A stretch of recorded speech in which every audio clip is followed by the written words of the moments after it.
放された最弱勇者、ガチャ進化で無双の頂へ。第20話、村人たちの決意。震えながらも立ち上がる村人たち。その手には、ユーマの進化能力によって生まれ変わった武器が握られていた。まずは俺が道を開く。ユーマが風切れの葉を振りかざし、一気に前へと踏み出した。夜風がうなり、髪をなびかせる。疾風惨劇。シュッ。放たれた風の葉が迫り来る影を狼たちを一掃する。その惨劇は音すらも置き去りにし、黒い毛並みが風と共に舞い散った。シュー。すげえ。村人たちが驚愕する中、ユーマは次々と風の葉を放つ。振るうたびに透明な奇跡が闇を裂き、遠くの魔物たちをまとめてなぎ倒した。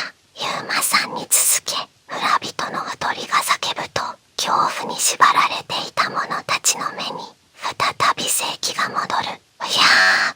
ススド葉の桑を手にした農民が鋼騎馬熊の分厚い毛皮を貫いた。肉を裂く音とともに熊が血を揺らして倒れ込む。ススド葉の桑、特製馬強化馬の部分が金属化し、攻撃力を大幅に上昇。特製装甲貫通過大防御を持つ敵にも有効打を与える。いける、いけるぞ。マヌキの槍を持った若者が影を狼の群れを貫き、次々と仕留めていく。マヌキの槍、特製魔力貫通魔物の防御魔法を貫通しダメージを与える。特製投擲強化、遠距離からでも正確に敵を狙い撃つことが可能。この槍本当に当たるぞ。叫びとともに村人たちの恐怖が少しずつ勇気へと変わっていく。武器を手に村人たちは次第に自信をつけ始めた。シュー。すごい。俺たちでも戦える。互いに声を掛け合いながら連携して魔物を押し返していく。その姿を見てユーマの胸は熱くなった。俺の進化能力が誰かの力になっているんだ。初めて感じる手応えだった。この力は俺一人だけのものじゃない。誰かを守る力にもなるんだ。そう思えた。だがその瞬間、ズーン。地面がわずかに震えた。異様な気配が村の入り口に広がる。ユーマが反射的に視線を向けると、入り口にそれが立っていた。漆黒の鎧に包まれた生地。重厚な鎧の隙間から闇の魔力が揺らめくように漂っている。手にした大剣はまがまがしく、刃先にはかすかに黒い炎が揺らめいていた。その場の空気が一瞬で変わる。奮闘していた村人たちも圧倒的な威圧感に気をされ、誰もが動きを止めた。なんだあれは。人間じゃない。村人たちが後ずさる。先ほどまでの士気がまるで霧のように消えていく。その威圧感はただ立っているだけで膝をつかせるほどだった。ユーマは剣を握り直し、静かに息を整える。こいつただの魔族じゃない。圧倒的な力の気配。まるで黒き戦鬼の再来のようだった。間違いない。この魔族の騎士こそ魔物たちを操る黒幕だ。漆黒の鎧が月光を飲み込み、闇の中で鈍く輝く。その姿はまるで夜そのものが人の形をまとったかのようだった。騎士はユーマの視線を受け止めると、ゆっくりと口を開いた。貴様がこの戦いの鍵を握るものか。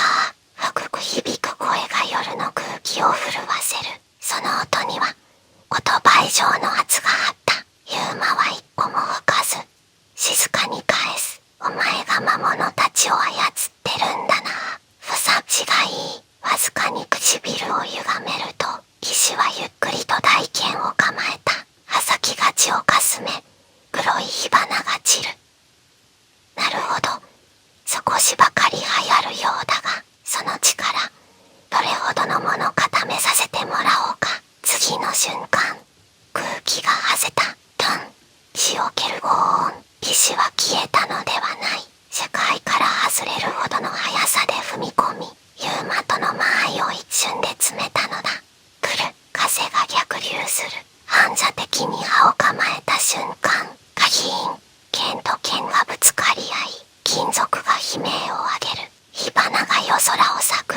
衝撃波が地面を揺らし、周囲の砂を巻き上げた。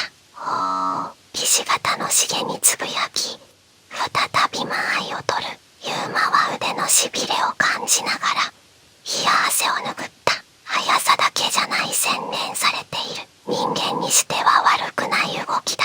しかし、言葉とともに、騎士の足元から黒い霧が立ち上る。それはまるで石を持つ生き物のようにうごめき、鎧を這い上がっていった。果たして、貴様のその剣が、どこまで抗えるのか。霧が騎士の身体を完全に包み込む。次の瞬間、重力そのものが歪んだような圧が襲いかかった。ユーマが身をかがめた瞬間、黒い残光が走る。騎士の一撃が空を裂き、ユーマの方をかすめた。ほんの一瞬の遅れで、命を落としていた。だが、衝撃は想像以上に重く、ユーマの足元が大きく沈む。こいつパワーもあるのか。歯を食いしばり、体勢を立て直す。このまま押しつぶされれば終わりだ。反撃しなければ、疾風惨劇。渾身の力を込めて剣を振る。鋭い風の葉が一直線に飛ぶ。しかし、甘い黒霧が渦を巻き、風の葉を吸い込むように消し去った。ユーマの目に驚愕が走る。風を食った。騎士の影がゆらりと動く。気づいた時には、すでにユーマの懐、終わりだ。漆黒の大剣が振り下ろされる。風が裂け、月明かりが途切れた。絶体絶命瞬間。ユーマさん、鋭い声とともに、一本の槍が二人の間に飛ぶ。村人の叫びが聞こえた。俺たちも戦うんだ。その言葉とともに、武器を持った村人たちが一斉に駆け寄ってくる。彼らの決意を感じた。そうだ、俺だけじゃない。みんなも戦っている。握る手に、再び力がこもる。ここで負けるわけにはいかない。ユーマは歯を食いしばり、剣を構え直した。彼らの声が、ユーマの心に火をつけたのだ。キーン、カキン、火花が散る。ユーマは必死に歯を振るい、黒く騎士の猛攻を受け止めていた。だが、剣を交えるたびに腕がくしみ、呼吸が荒くなる。押されている、分かっていた。攻撃どころか、一撃ごとに削られていく。騎士の剣は重い。まともに受ければ、骨ごと吹き飛ばされるほどの破壊力だ。それに加えて、こいつ、全く好かれる様子がない。騎士の動きに乱れはなく、むしろ余裕すら感じられた。ただ冷たく、正確に殺意だけが迫ってくる。ズドン、地面を砕く一撃。砕け散る瓦礫を跳ね飛ばしながら、ユーマは後方へと飛び抜いた。はあはあ、肺が焼ける。限界は、もうすぐそこだった。まずい、このままじゃ。やられる。息を整える間もなく、騎士が再び踏み込む。目で追うのがやっとの速さだ。カキン。今度は完全に防ぎきれず、剣圧が腕を貫く。衝撃が肩まで走った。感覚が一瞬、白く弾ける。足元が揺らぐ。力の差は、あまりにも大きかった。その時、下がって、イーナの叫びが夜を裂いた。反射的に体を拭くと、すぐ横を閃光が走る。ラッシュ。一線の鋼矢が、騎士の足元を打ち抜いた。黒い霧がわずかに散る。騎士の動きが、一瞬だけ止まった。今にゃ。ユーマ。その声で、ユーマの中の何かが弾ける。全身で血を蹴った。このチャンス、逃すかよ。一気に踏み込み、剣を振り抜いた。はあ、シュン。風を裂く音とともに、葉がひらめく。風の放つ惨劇が、一直線に騎士へと迫った。カキーン。だが、騎士はとっさに剣を構え、その衝撃を真正面から受け止めた。葉は鎧をかすめる程度で、決定的なダメージにはならない。浅い。だが、もう一発にゃ。イーナの声。今度は、彼女女が手にしていた。いや、輝きを増すラッシュ。青い閃光が一直線に走る。騎士は肩の甲冑を跳ね上げ、矢を吹く構えを見せたが、ズブー。なんだと、矢はそのまま櫛の肩口を正確に貫いた。ぐわっ、なんだ。この力は、浄化の矢、特性汚れ浄化。闇のロイフ氏属性の敵に追加ダメージを与える。特性魔力貫通。防御魔法を一時的に無効化し、内部の魔力角へ干渉可能。特性走行等下物理防御を貫き、確実に肉体へ届く。それは、あらかじめリーナに託しておいた進化の矢だった。黒い霧が裂け、騎士が膝を折る。その一瞬の隙を逃すわけにはいかなかった。これで決める。風切れの刃を両手で握り、全力で踏み込んだ。周囲の風が渦を巻き、違うなる。こう、吹き荒れれる風がユーマの髪を逆立てた。プラエ、心臓の鼓動と同時に、ユーマは渾身の一撃を放つ。続く。次回。第21話、黒櫛の最後の言葉。追放された最弱勇者。ガチャ進化で無双の頂へ。第21話、黒櫛の最後の言葉。ズバーン。風が方向し、あの斬撃が騎士の黒鎧を正面から両断した。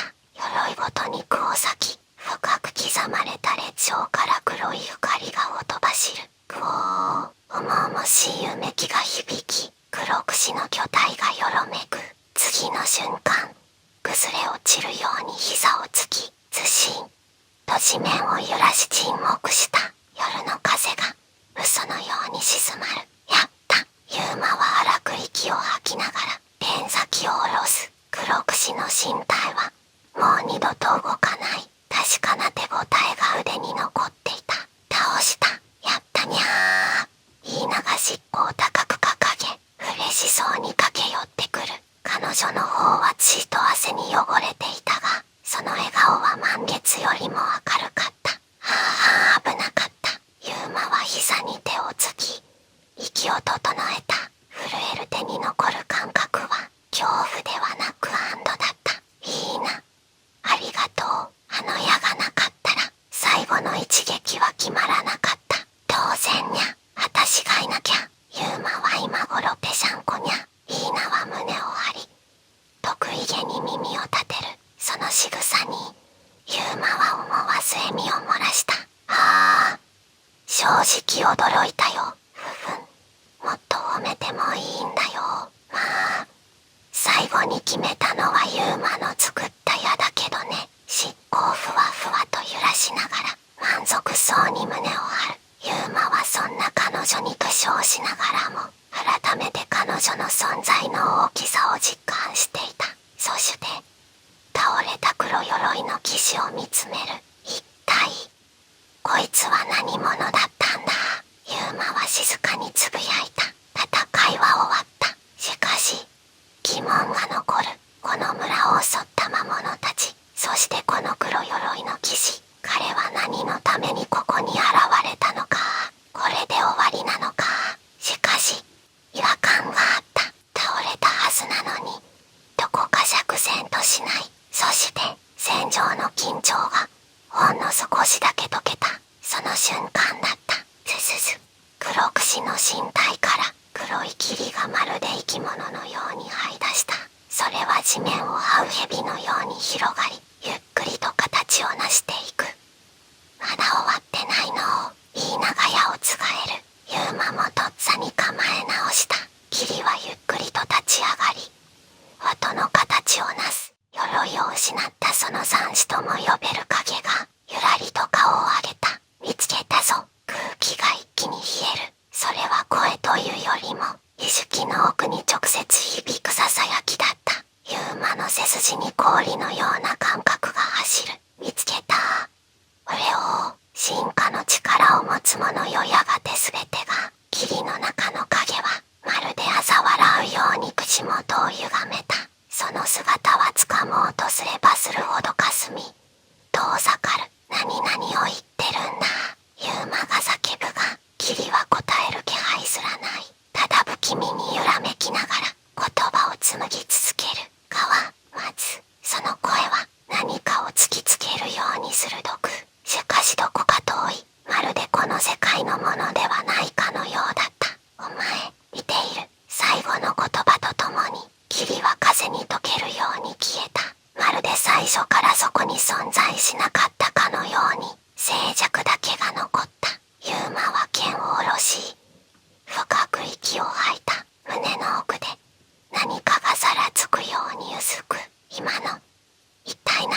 者の亡骸、崩れかけた家屋、地面に刻まれた深い傷跡。村人たちは恐る恐る外に出て、破壊された村の姿に息を飲んだ。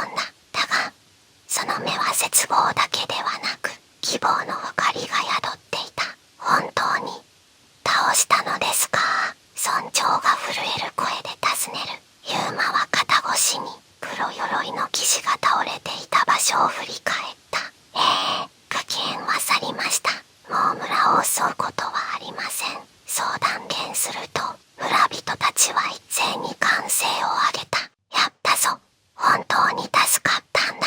ユーマさんとリーナさんが私たちを救ってくれたんだ。ありがとう、本当にありがとう。子供たちは歓声を上げ、大人たちは涙を流しながら感謝の言葉を紡いだ。その光景にユーマは少し気恥ずかしさを覚えながらも、心の奥で王国を安堵した。やったんだ。無事に守りきれたんだ。イーナがユーマの隣で誇らしげに胸を張る。当然にゃ。ユーマはすごいんだから。いいな。お前もな。あの矢がなかったら、俺はあの騎士に敗れていた。ユーマがそう言うと、イーナは得意げに尻尾を揺らした。もっと言ってくれてもいいんだけど、そんなやりとりをしていると、村長がゆっくりと近づいてきた。ユーマ殿、イーナ殿、本当に感謝してもしきれません。村長が深々と頭を下げる。その後ろでは村人も感謝の意を示すように頭をしだれていた。あなた方がいなければ我々はこの村を失っていたでしょう。ユーマは少し戸惑いながらも首を振る。俺たちはただ目の前の鳩を助けたかっただけです。それに村のみんなが力を貸してくれなかったら、俺もリーナもあの黒くしに勝てなかった。それでもあなた方は我々の命を救ってくださった。どうかこの村の感謝の印を受け取っていただくたい。そう言って村長はユーマが使った風切れの葉を差し出した。この剣はもともとこの村を守るための護符のようなものですが、今それを持つにふさわしいのはあなたです。ユーマはしばらく迷ったが、ゆっくりと剣を受け取った。ありがとうございます。この剣の力、必ず役立てます。彼の言葉に村人たちは再び歓声を上げた。その後、ユーマとリーナは村人たちと共に復興の手伝いをした。倒壊した家の瓦礫を片付け、負傷者の手当てを手伝い、傷ついた家畜の世話をする村人たちも一人一人が力を合わせ懸命に立ち上がろうとしていた。そんな中、ユーマは黒くしとの戦いを振り返っていた。影がささやいた最後の言葉。川、松、確かにそう聞こえた。まるでこの先に何か重大な運命が待ち受けているかのように。ユーマ、なんか難しい顔してるにゃ。イーナがそっと隣に寄り添い声をかけてきた。あの言葉がどうも頭から離れなくてさ。イーナは小さく首をかしげ、ふさふさの尻尾を軽く揺らす。でもさ、誰がどんな理由で待ち構えようと、ユーマの力は誰かを守るためにあるんじゃないかな。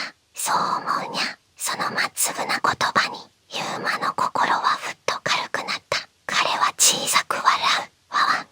確かにその通りかもな。いいな。いつもありがとう。イーナは得意げに胸を張り、にっこり笑った。数日後、村の復興がある程度進み、村人たちの暮らしが落ち着く始めた頃、ユーマとリーナは次の旅に出ることを決めた。ありがとう。ユーマさん、イーナさんも元気でね。村の子供たちが笑顔で見送る。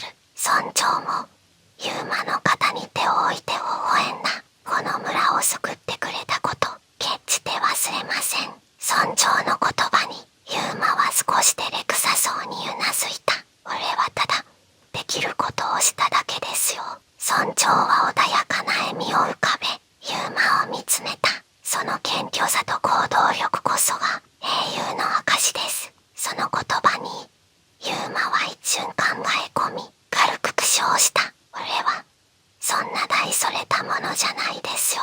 それでもあなたは私たちの未来を変えた。それは揺るぎない事実です。尊重の真剣な眼差しと力強い言葉にユーマはふっと柔らかな笑みを浮かべた。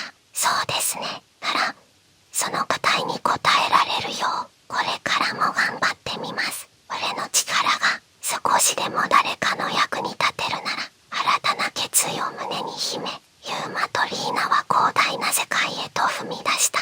続く次回。リーナの過去が明らかに。第22話。幼く日の茶会リーナ過去編旅立ちの涙。追放された最弱勇者。ガチャ進化で無双の頂へ。第22話。幼く日の茶会リーナ過去編旅立ちの涙。リーナが生まれ育ったのは深い森の中にひっそりと存在する猫耳族の集落だった。他の種族からの支配が及ばないこの地で猫耳族は長い間自分たちだけの文化を築き、つつましくも平和に暮らしていた。リーナはその村の狩人の家に生まれた。父は弓の名手であり、母は薬草に詳しく村の人々の病を治す役割を担っていた。二人とも穏やかで優しく、リーナにとっては何よりも大切な存在だった。リーナ、いつかお前も立派な狩人になれるよ。私もパパみたいに強くなりたいにゃ。そんな夢を抱きながら、リーナは毎日森の中を駆け回っていた。しかし、猫耳族の楽園ともいえるこの村は、決して安泰ではなかった。なぜなら、魔族たちが彼らを商品とみなし、時折、襲撃してくるようになったからだ。特に最近になり、魔族と契約を交わした魔獣兵などが、頻繁に村の近くをうろつくようになっていた。魔族たちがなぜ猫耳族を狙うのか。それは彼らの特殊な身体能力や魔力で癖の高さに目をつけ、奴隷として売りさばくためだった。それでも村の戦士たちが奮闘し、これまでの襲撃は何とか退けてきた。リーナもまだ幼いながらに森に張り巡らされた警戒網の中で小さな役割を果たし、村を守ることに誇りを感じていた。だがその日が来るとは誰も思っていなかった。運命の夜、空には月が輝き、いつもと変わらぬ静かな夜だった。だが突如として村の外れから悲鳴が上がる。敵襲だ。魔族の傭兵団だ。鋭い叫び声が夜の静寂を破り、村のあちこちから人々の慌ただしい声が響いた。リーナは寝床から飛び起き、外に飛び出した。村の入り口付近には黒い鎧をまとった傭兵団が押し寄せていた。彼らの手には剣、槍、そして燃え盛る松明が握られている。猫耳族を捕らえろ。こいつらを売れば大金が手に入るぞ。抵抗するなら殺せ。傭兵たちは笑いながら村人たちを襲い始めた。リーナ、すぐに森へ逃げなさい。父の叫び声が聞こえた。見ると、弓を構えた父が必死に敵を迎え撃っている。パパ、ママ、私もみんなと戦う。ダメよ。リーナ、あなたは生き延びなさい。母は涙を浮かべながらリーナの背中を押した。しかし、リーナは足がすくんで動けなかった。燃え上がる家々、倒れていく仲間たち。私も戦えばみんなを助けられるかもしれない。そう思った瞬間、目の前で父が剣を振るう敵の攻撃を受け、膝をついた。パパ、リーナは駆け寄ろうとしたが、母が強く腕を掴んだ。お願い生きて。母の最後の言葉を聞いたその時、リーナの視界は涙で滲んだ。そして次の瞬間、母の手が振り払われる。傭兵が彼女の髪を掴み、無理やり吹き剥がしたのだ。お、いい獲物だな。やめて。リーナは絶叫した。その直後、父の最後の矢が放たれ、傭兵の喉を貫いた。母が解放されたのを見て、父は力を振り絞り、リーナに向かって叫んだ。リーナ、行けー。その言葉がリーナの心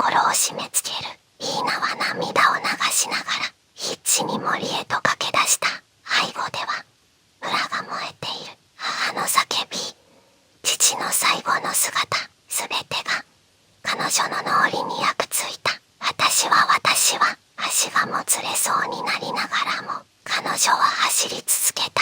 いつしか森の奥深くへとたどり着き、気づけば膝をついていた。パパママ、つぶやいても返事はない。彼女は自分の無力さを呪った。もっと強ければ、もっと強ければ、涙が頬を伝い地面に落ちる。この時リーナは決意した。絶対に強くなるんだ。逃げるだけの自分とは決別する。もう大切なものを失わないために。こうして幼く日のリーナは誓いを立てた。孤独な旅の始まり。リーナは森の奥深くで目を覚ました。昨夜の出来事が悪い夢であってほしいと願ったが、現実は非常だった。村は燃え、両親はいない。ここでじっとしていたら私も見つかってしまう。涙をこらえ、彼女は震える体を無理やり起こした。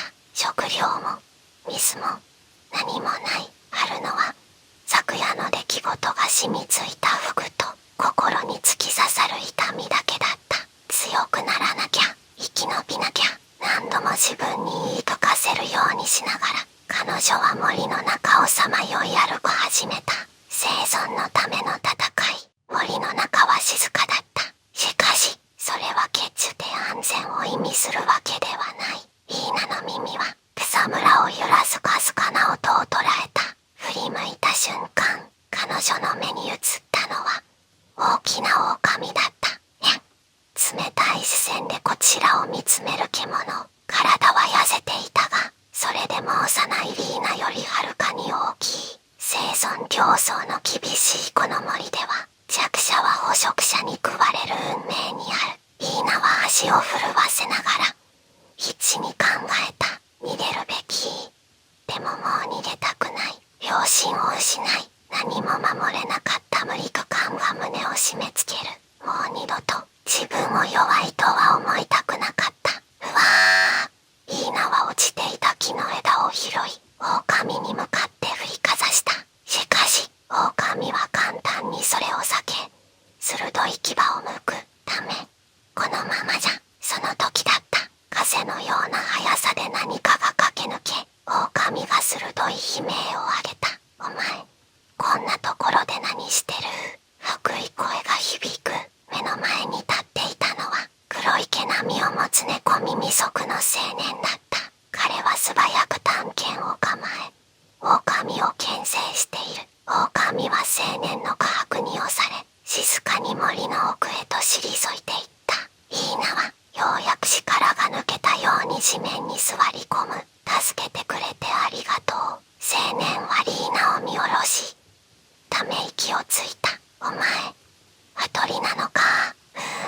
そうか。まあ、助けちまったんだから放っておくのも気が吹けるな。青年は肩をすくめるとリーナに手を差し伸べた。俺は帰る。お前、名前はリーナか。強くなりたいか。その言葉にリーナの耳がぷくりと動く。強くなりたい。それは彼女が何度も何度も心の中で誓った言葉だった。なりたいにゃ。ならついてこい。狩りの仕方、戦い方、生き延びる術全部叩き込んでやる。カイルの言葉にリーナは迷わずうなずいた。こうしてリーナの新たな生存の旅が始まった。狩人としての修行。カイルは森の奥にある小さな隠れ家にリーナを連れて行った。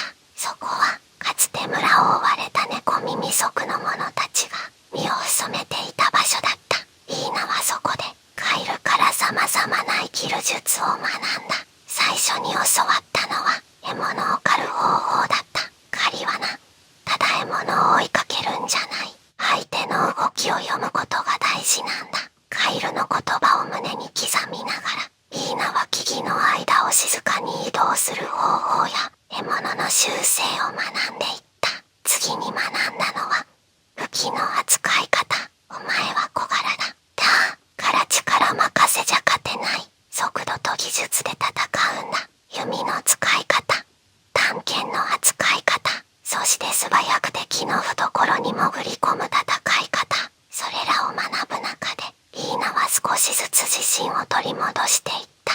孤独の中で得たもの、カイルと過ごす日々はイーナにとって新たな希望だった。お前、すぐに顔に出るな。そう、そんなことないよ。わわ、強がるなよ。そんな軽口をはたき合う日々の中で、イーナは少しずつ笑顔を取り戻していった。しかし、ある日、カイルはリーナにこう言った。ここで生きるのも悪くないが、お前にはもっと広い世界を知ってほしい。カイルがふとそんなことを口にしたのは、いつものように焚き火を囲んで食事をしていた時だった。イーナはカイルの言葉に耳を傾けながら木の枝で火をつく。広い世界、そうだ、お前はいつも聞いてくるだろう。他の町には何があるのとか、人間の国はどんなところとかよ。イーナはハッとした。確かに彼女はカイルと過ごす中で何度もそんなことを尋ねていた。だって知らないことばっかりなんだもん。それは当たり前だ。お前はここでしか生きたことがないんだからな。カイルはそう言って遠くを見つめた。この森は安全だし、俺もいる。だけどお前が知りたいことの答えはここにはない。イーナは言葉に詰まった。カイルの話を聞くたびに心が躍った。遠くの町には猫耳族以外のアジンやいろんな職業の人間たちがいて、見たこともない食べ物がたくさんある。大きな市場では珍しい品物が並び、金融詩人は楽器を奏でながら物語を語る。魔法を扱う者がいて、強い剣士がいて、そんな場所に行ってみたい。イーナの胸に知らない世界への憧れが芽生えていた。カイルはそんな彼女の様子を見てふっと微笑んだ。お前、外の世界を見たくてたまらないんじゃないか。その顔はそう言ってるぜ。カイルは焚き火に木の枝を投げ入れ立ち上がった。もし外に出るならここにずっといるよりももっと強くなる必要がある。世界は広いがそれだけ危険も多いからな。私、強くなる。イーナは真剣な眼差しでカイルを見上げる。強くなっていろんな場所に行っていろんなものを見てもっとたくさんのことを知りたい。いい決意だ。カイルは満足げにうなずくと彼女の頭をコンと撫でた。よし、なら明日から特訓だな。旅に出るなら最低限の戦い方と生き抜く術を身につける必要がある。イーナは勢いよくうなずいた。胸の奥から熱い気持ちがこみ上げてくる。